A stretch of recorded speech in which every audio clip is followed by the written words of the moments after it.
Hello everyone, कैसे हैं? आशा करता हूँ ठीक होंगे। आज हम रिटायरमेंट के बारे में बात करेंगे। अक्सर यह देखने में आया है कि हम रिटायरमेंट की प्लानिंग करने में बहुत लेट सोचना स्टार्ट करते हैं। तो यही रीज़न है कि हम अपने काम से अर्ली रिटायर और बड़ा फंड रिटायर्ड लाइफ के लिए इकट्ठा नहीं कर पाते। क्या आपने अपनी रिटायरमेंट प्लानिंग और रिटायरमेंट की एज फाइनल की है? रिटायर होने पर आपको कितने मंथली इनकम की ज़रूरत होगी, इसकी कैलकुलेशन की है आपने? और क्या कैलकुलेशन करते वक्त आपने इन्फ्लेशन मतलब महंगाई को ध्यान में रखा है कि इन्फ्लेशन हमारे फंड्स को किस तरीके से इम्पैक्ट डाल सकती है? आज हम म्यूचुअल फंड के थ्रू अपनी रिटायरमेंट के फंड्स इकट्ठा करने के बारे में समझने की कोशिश करेंगे। हम मेजरली दो ही तरीके से पैसा कमाते हैं, सैलरी या फिर बिजनेस से। पहले के टाइम में जॉब से रिटायर होने पर हमें पेंशन लगती थी, लेकिन आज मैक्सिमम जॉब से पेंशन ख़त्म हो चुकी है। वहीं दूसरी तरफ मैक्सिमम बिजनेसमैन और वुमेन्स अपनी रिटायरमेंट की एज और फंड्स के बारे में प्लानिंग ही नहीं करते। मैं मंजीत सिंह गंशी आपका निवेशक बाजार की इस वीडियो में स्वागत करता हूं। आज हम Aditya Birla Sun Life retirement fund के बारे में बात करेंगे। वैसे तो इन्वेस्टर्स के पास बहुत से ऑप्शन होते हैं अपने रिटायरमेंट के फंड्स इकट्ठा करने के लिए, जैसे वो किसी भी इंश्योरेंस कंपनी से पेंशन प्लान या फिर नेशनल पेंशन स्कीम में, जिसे हम एनपीएस के नाम से भी जानते हैं, इन्वेस्ट करके अपने रिटायरमेंट के फंड्स इकट्ठा कर सकते हैं।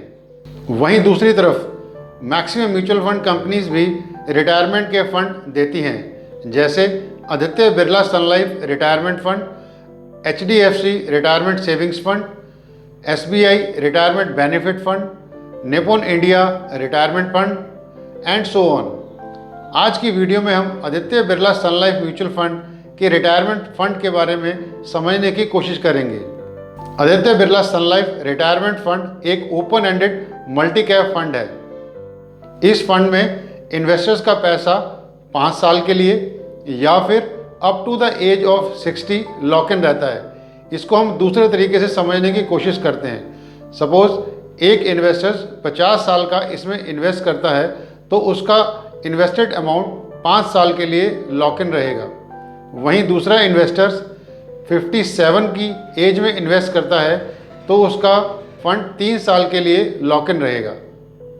इस फंड में इन्वेस्टर्स को दोनों ही ऑप्शन लमसम और सिस्टमेटिक इन्वेस्टमेंट प्लान के थ्रू इन्वेस्टमेंट करने के ऑप्शन मिलते हैं। इस फंड में इन्वेस्टर्स को दोनों ही option growth and income distribution cum withdrawal का ऑप्शन मिलता है।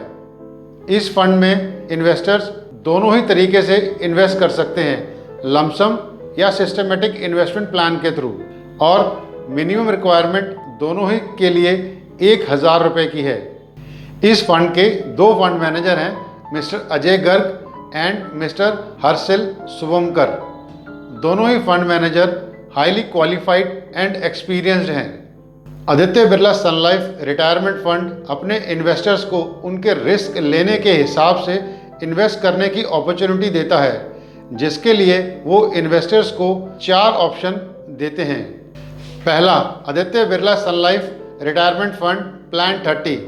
इसका एक्सपेंस रेशो 2.55% है। इस कैटेगरी में इक्विटी का एक्सपोजर 70% और डेट का एक्सपोजर 30% तक हो सकता है। दूसरा, Aditya Birla Sun Life retirement fund plan 40। इसका एक्सपेंस रेशो 2.48% है। इस कैटेगरी में इक्विटी एक्सपोजर 60% और डेट का एक्सपोजर 40% तक हो सकता है। तीसरा, Aditya Birla Sun Life retirement fund plan 50। इसका एक्सपेंस रेशो 1.98% है। इस कैटेगरी में इक्विटी एक्सपोजर 50% और डेट का एक्सपोजर 50% तक हो सकता है। चौथा, Aditya Birla Sun Life retirement fund 50+ plan. इसका एक्सपेंस रेशो 2.08% है। इस कैटेगरी का फुल एक्सपोजर डेट का होगा। तो इन्वेस्टर्स इस फंड में अपने रिस्क लेने के हिसाब से अपनी कैटेगरी चुन सकते हैं और ज़रूरत पड़ने पर एक स्कीम से दूसरी स्कीम में भी स्विच कर सकते हैं। यदि आपको इस फंड या किसी और फंड के बारे में कोई भी जानकारी चाहिए तो आप हमें हमारे कमेंट सेक्शन में लिखकर या फिर ऊपर दिए नंबर पर कॉल करके बता सकते हैं। Thank you for watching this video. Please plan your retirement as early as possible. Video को लाइक, चैनल को सब्सक्राइब और बेल आइकन को प्रेस करना ना भूलें।